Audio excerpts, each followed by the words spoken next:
Ever wondered if life on Earth could have originated from the farthest reaches of the universe?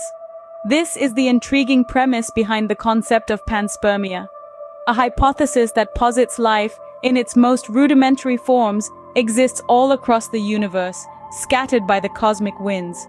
This life, coming in the form of bacteria, viruses, spores, and more, hitch a ride on space dust, meteoroids, asteroids, comets, and even planetoids. But where did this idea originate? The roots of panspermia dig deep into our past, tracing back to the ancient Greeks who pondered the possibility of life beyond our own celestial sphere. Over time, this concept has evolved, adapted, and grown, much like the life it proposes exists out there in the cosmos. So, the concept of panspermia is not new, but it has taken a fascinating journey of evolution over centuries. As time passed, the theory of panspermia began to evolve, gaining more scientific ground.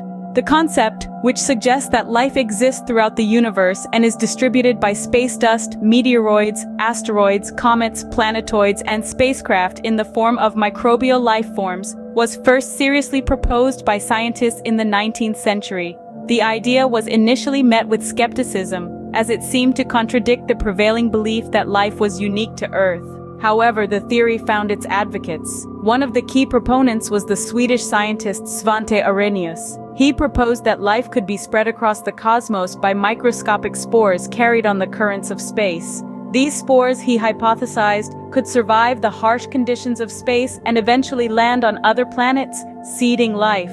Another notable supporter was the English astronomer Fred Hoyle. Hoyle was an advocate for the theory of cosmic ancestry, which took panspermia a step further by suggesting that life did not originate on Earth but was imported from elsewhere in the universe. As we moved into the 20th century, the discovery of microorganisms that can withstand the harsh conditions of space gave more credibility to this theory. These extremophiles, as they're called, can survive in conditions of extreme heat, cold, and radiation. This discovery suggested that life could indeed survive the journey through space, lending further support to the theory of panspermia. Over time, panspermia has evolved from a fringe concept to a serious scientific hypothesis. The discovery of water on Mars and the moons of Jupiter, as well as the detection of organic compounds in comets, have only fueled the intrigue surrounding this theory. In the 21st century, the search for extraterrestrial life has become a major focus of space exploration. Whether through the study of Martian soil or the search for biosignatures on distant exoplanets, scientists are continually exploring the possibility that life may exist, or may have once existed, elsewhere in the universe.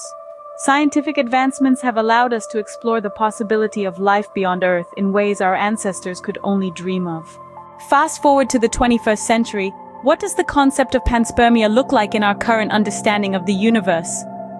The concept of panspermia is a fascinating one. It suggests that life, in its most basic form, could have been transported across the vast expanse of the cosmos to seed our planet.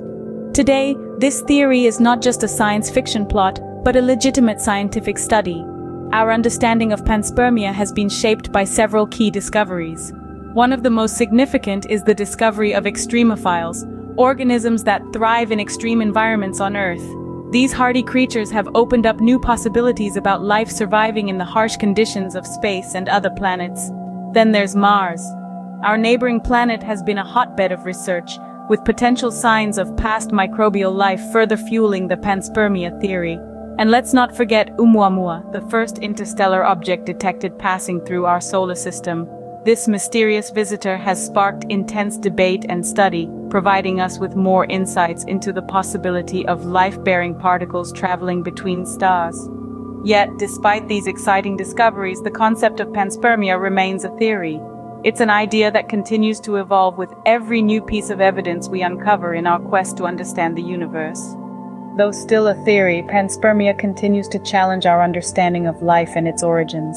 So, what have we learned about this intriguing concept called panspermia? We've traced its inception, witnessing how the idea grew over centuries from mere speculation to a theory with significant scientific backing. We've explored its current understanding, diving into the complex mechanisms possibly at play when life travels across the cosmos.